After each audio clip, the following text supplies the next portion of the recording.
তোমরা আল্লাহকে বাদ দিয়ে যাদের পূজা করছো, 10টা হাত বানিয়ে পূজা করছো, হাতির মাথা বানিয়ে পূজা করছো, আবার তোমরা মাজার বানিয়ে পূজা করছো, আবার শহীদ মিনারে গিয়ে পূজা করছো, আবার দরগায় গিয়ে পূজা করছো।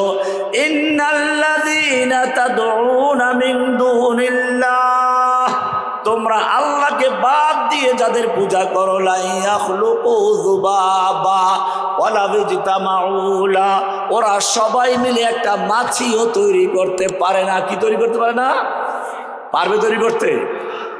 এসো কোরআনের ছায়া তলে সমবেত হই, এসো আল্লাহ ও রাসূলের ও মুসলিম, ভালো করে জেনে রাখো, আলেমদেরকে জেলে ঢুকিয়ে কোরআনের পাখিদেরকে কারাবন্দি করে তারপরে তোমার কোরআন পড়ার কোনো গল্প করার দরকার নেই।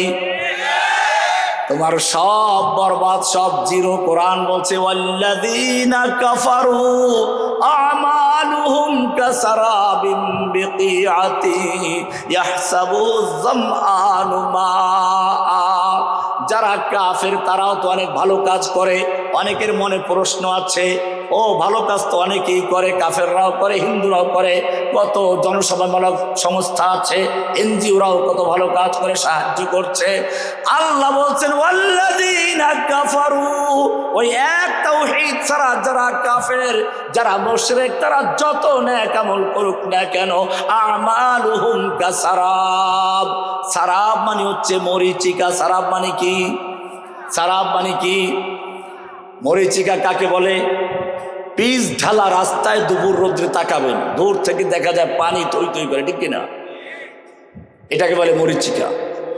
মরুভূমি বালুর ময়দানের দিকে তাকালে দুপুরবেলা রৌদ্রের সময় দেখা যায় পানির ঢেউ খেলছে, আসলে কি পানি? এটাকে আরবিতে বলে সারাব। কি বলে? আল্লাহ রাব্বুল আলামিন বলছেন ওয়াল্লাযীনা কাফারু, নিশ্চয়ই যারা কাফের, আমালুহুম, তারা যত ভালো কাজ করুক না কেন, কাসারাবিম বিকিআতিন, মরুভূমির বিশাল মাঠে দূর থেকে দেখলে যে পানি থই থই করে দেখা যায় মরিচিকা, ওটা হচ্ছে মরিচিকা। হাত্তা ইযা ইয়াহসাবুহু যামআনু মাআ, তৃষ্ণার্ত লোকেরা দূর থেকে দেখে মনে করে পানি আছে, দৌড় দিয়ে যায়, কিন্তু যখন সেখানে দৌড় দিয়ে যায় পানি তো পায় না, উল্টা দৌড়াইয়া আরো বেশি ক্লান্ত হয়ে মারা যায় তাড়াতাড়ি, ঠিক কিনা? ঠিক কাফেররা যত নেক আমল করে, তাওহীদ যদি না থাকে, যত নেক আমল করে কোনো কাজ হবে? একটা স্পষ্ট উদাহরণ দেই, যা সবার জানা। আমাদের নবীর একজন চাচা ছিলেন, যে আল্লাহর নবীকে 8 বছর বয়স থেকে লালন পালন করেছেন এবং মৃত্যু পর্যন্ত তিনি আল্লাহ নবীর পাশেই ছিলেন। লোকটার নাম কি? আবু তালেব। কেমন আপন লোক ছিল! আল্লাহর নবী যখন লা ইলাহার দাওয়াত দিলেন, মক্কার নেতারা সকালবেলা চলে আসলো আবু তালেবের কাছে। ও আবু তালেব, তুমি আমাদের সম্ভ্রান্ত ব্যক্তি, মক্কার একজন নেতা, তুমি তোমার ভাতিজাকে বারণ করো, লা ইলাহা ইল্লাল্লাহর দাওয়াত দিতে বারণ করো। কারণ তারা বুঝতে পেরেছে লা ইলাহা, লা ইলাহার মানে হচ্ছে আমাদের খাজা বাবা গায়রুল্লাহ, গাজা বাবা গায়রুল্লাহ, ল্যাংটা বাবা গায়রুল্লাহ, 360 মূর্তিও কি গায়রুল্লাহ, আল্লাহ ছাড়া যা সব বাতিল। এই যে বড় বড় মূর্তি তৈরি করে রেখেছি, খানায় কাবার ভিতরে বাইরে মিলে 360টা মূর্তি ছিল। হিন্দুরা দেখেন না 10 হাত বানায়। আল্লাহ রাব্বুল আলামিন পরিষ্কার করে দিয়েছেন, ইন্নাল্লাযীনা তাদউ ইয়া আইয়ুহাল্লাযীনা আমানু, হে ঈমানদারগণ, দুরিবা মাসালুন, তোমাদের জন্য একটা উদাহরণ সেট করা হচ্ছে, মিসাল দেওয়া হচ্ছে, উপমা দেওয়া হচ্ছে, ফাসতামিউ লাহ, ওটা কান লাগাইয়া শুনো, কান লাগাইয়া শুনো। এটা আছে সূরা হজের 22 নম্বর সূরার 73 নম্বর আয়াত। কি সুন্দর একটা উদাহরণ শুনেন, আল্লাহর উদাহরণ কোরআনে স্পষ্ট আছে, 22 নম্বর সূরার 73 নম্বর আয়াত। ফাসতামিউ লাহ, আল্লাহ বলছেন আমি তোমাদের বুঝাবার জন্য একটা উদাহরণ দিচ্ছি, ভালো করে কান লাগাইয়া শুনো। ইন্নাল্লাযীনা তাদউনা মিন দুনিল্লাহ, তোমরা আল্লাহকে বাদ দিয়ে যাদের পূজা করছো, 10টা হাত বানিয়ে পূজা করছো, হাতির মাথা বানিয়ে পূজা করছো, আবার তোমরা মাজার বানিয়ে পূজা করছো, আবার শহীদ মিনারে গিয়ে পূজা করছো, আবার দরগায় গিয়ে পূজা করছো। ইন্নাল্লাযীনা তাদউনা মিন দুনিল্লাহ, তোমরা আল্লাহকে বাদ দিয়ে যাদের পূজা করো, লা ইয়াখলুকু যুবাবা ওয়ালা বিজতামাউলা, ওরা সবাই মিলে একটা মাছিও তৈরি করতে পারে না। কি তৈরি করতে পারে না? পারবে তৈরি করতে? এরপরে আল্লাহ আরো মজাক করছেন, ওয়া ইয়াসলুবুহুমুয যুবাবু শাইআ, যদি ওরা মাছি তৈরি করা তো দূরের কথা, ওরা যে দেবদেবীর সামনে খাবার দেয়, ওই খাবার যদি কোনো মাছি ছিনাইয়া নেয় তাও বাঁচাইতে পারে না। পারে? লা ইস্তানকিযুহু মিনহু দুফাত তালিব ওয়াল মাতলুব। ইব্রাহিম আলাইহিস সালাম মূর্তিখানায় ঢুকলেন, গিয়ে দেখলেন মূর্তির সামনে কি দামি দামি মিষ্টি, দামি দামি খাবার দেয় না? দেখেন নাই? পূজার সময় দেখেন না? দামি দামি খাবার দিয়ে পুরা মন্দির সাজানো হয়েছে। ইব্রাহিম আলাইহিস সালাতু ওয়াস সালাম মন্দির খালি পেয়ে ঢুকে বললেন, খা খা, আলা তাকুলুন, খাও না, খা। খাবি না, দিব মার। জোরে থাপ্পড় মারছেন। দরবান বিল ইয়ামিন, কোরআনের আয়াত। মূর্তি, পাথরের মূর্তি, থাপ্পড় মারলে মূর্তি ব্যথা পায় না নিজে ব্যথা পায়? পাইছে ব্যথা। এবারে উঠছে রাগ, এইবারে নিল কুড়াল। কুড়াল নিয়ে একটার কানে, একটার মাথায়, একটা দাঁতে ভেঙ্গে চুরে চুরমার করে দিয়ে বড় মূর্তির কাঁধে কুড়াল লটকে দিয়ে এবারে তিনি সরে পড়লেন।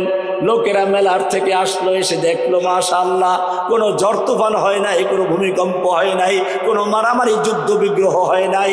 এই মূর্তিগুলো কে ভাঙলো? নমরুদের কাছে চলে গেল।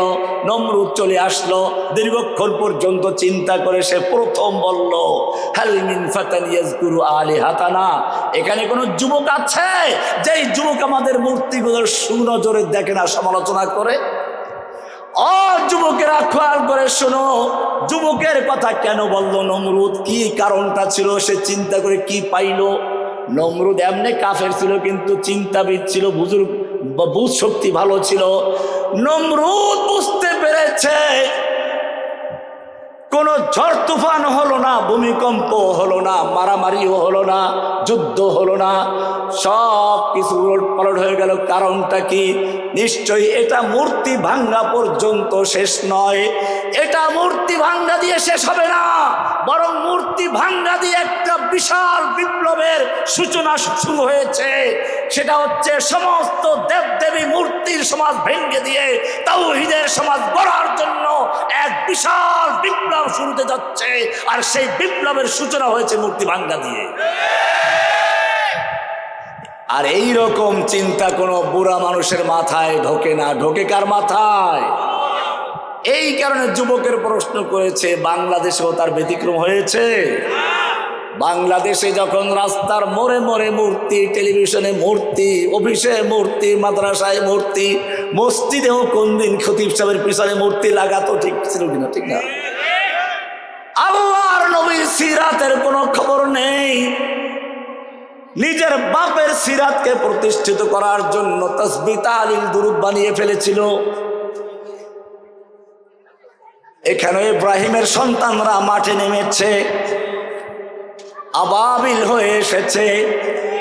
যখন বড় বড় রাজনীতিবিদরা ফেল হয়ে গেছে, যখন আওয়ামী লীগ, বিএনপি পারে না, জামাত পারে না, কোনো দল মোকাবেলা করতে পারে না, আল্লাহ রাব্বুল আলামিন নব্য আব্রাহাকে ধ্বংস করার জন্য স্কুল থেকে, কলেজ থেকে, মাদ্রাসা থেকে ছোট ছোট বাচ্চাদেরকে আবাবিল, আলাম তারা কাইফা ফাআলা রাব্বুকা বিআসহাবিল ফিল, আসহাবে ফিলদের সাথে কি আচরণ করেছে আপনি দেখেন নাই? আলাম ইয়াজআল কাইদাহুম ফি তাদলিল, আল্লাহ কি তাদের সমস্ত চক্রান্তকে ধূলিসাৎ করে দেন নাই?